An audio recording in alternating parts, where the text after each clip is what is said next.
Hello అండి, welcome back to my channel Shahida daily talks and cookings.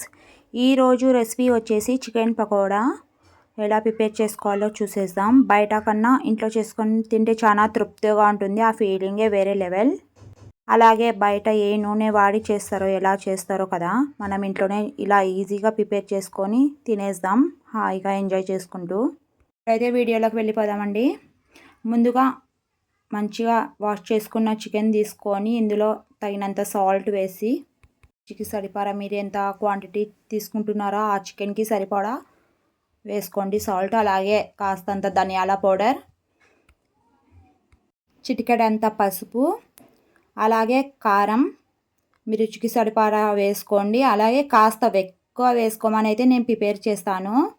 ఇందులోనే అల్లం వెల్లుల్లి paste, corn powder 1 cup, half cup వచ్చేసి మైదా పిండి వేసుకోండి. కార్న్ పౌడర్ ఎక్కువ తీసుకోవాలి, మైదా పిండి వచ్చేసి తక్కువ తీసుకోవాలి.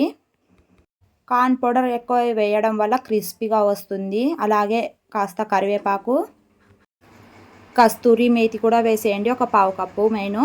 అలాగే సన్నగా తరుక్కున్న కొత్తిమీర వేసి 1 teaspoon garam masala, 1 teaspoon chicken masala, చిటికెడంత ఫుడ్ కలర్ వేయండి, ఆరెంజ్ ఫుడ్ కలర్. ఆప్షన్ మాత్రమే, కలర్ బాగుంటుంది అనేసి నేను వేసిన. అలాగే 1 ఎగ్ వేసి కలిపేయండి, మిక్స్ చేసుకోండి.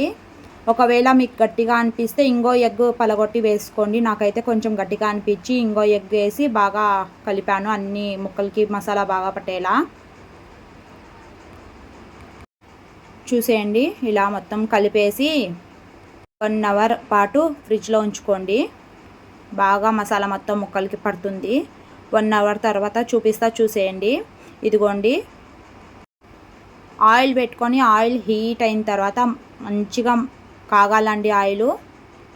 అసలు కాగుతున్న నూనెలో ఈ చికెన్ పకోడా వేసుకోండి. చికెన్ని విడదీస్తూ ఇలా వేసుకోవాలి, చూపించిన విధంగా జాగ్రత్తగా వేసుకోండి. నూనె చిట్టుతుంది, జాగ్రత్తగా వేసుకోండి. ఇలా కాసేపు వేగిన తర్వాత వేరే వైపు టర్న్ చేసుకొని కాల్చుకోవాలి. ఇలా నేను చూపిస్తున్న విధంగా ఈ కలర్ వచ్చే వరకు కాల్చుకోవాలండి. దీన్ని పక్కలా తీసి పెట్టేద్దాం. మళ్ళీ ఇంకోసారి ఫ్రై డబల్ ఫ్రై చేసుకోవాలండి, అప్పుడైతే క్రిస్పీగా వస్తుంది. నేను చూపించినట్టే చేసుకోండి, పర్ఫెక్ట్గా అయితే వస్తుంది. అలాగే నా ఛానల్ ఎవరైనా ఫస్ట్ టైం చూస్తున్నట్టయితే సబ్స్క్రైబ్ చేసుకోండి. సబ్స్క్రైబ్ చేసుకొని ఆల్ అనే బెల్ ఐకాన్ని ఆన్లో పెట్టుకోండి. నేను ఏ వీడియో పెట్టినా నోటిఫికేషన్ మీ దాకా వస్తుంది. అలాగే నచ్చితే లైక్ చేయండి. రెసిపీ ట్రై చేసి ఎలా వచ్చిందో కామెంట్ చేసి అయితే చెప్పండి.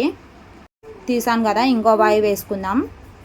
మీ సపోర్ట్ అయితే చాలా అవసరం. నేను కొత్తగా ఛానల్ పెట్టినా, సబ్స్క్రైబ్ అయితే చేసుకోండి అబ్బా, మీ సపోర్ట్గా.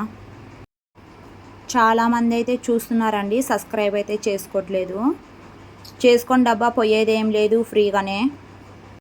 ఇలా అన్నిటినీ వేసుకొని ఇవి కూడా ఇలా ఈ టేస్ట్లోనే తీసుకొని ఫస్ట్ వేయించిన చికెన్ పకోడా ఉంది కదా, మళ్ళీ వేసి ఇందులో డబల్ బాయిలింగ్ చేద్దాం.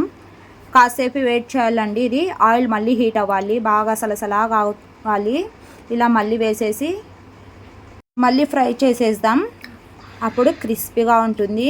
టేస్ట్ అయితే ఏ మాత్రం తగ్గదండి, బయట తెచ్చుకున్న చికెన్ పకోడా కంటే బాగుంటుంది. ఒకసారి అయితే ఖచ్చితంగా ట్రై చేసేయండి. ఎలా వచ్చిందో కామెంట్ చేయడం మాత్రం మర్చిపోవద్దు.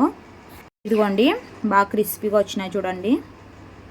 అంతేనండి, ఈవినింగ్ స్నాక్స్ మాకు చికెన్ పకోడా రెడీ అయిపోయింది. వర్షం పడుతుంది, వేడిగా తినేయాలి. ఫైనల్ లుక్ అయితే చూసేయండి.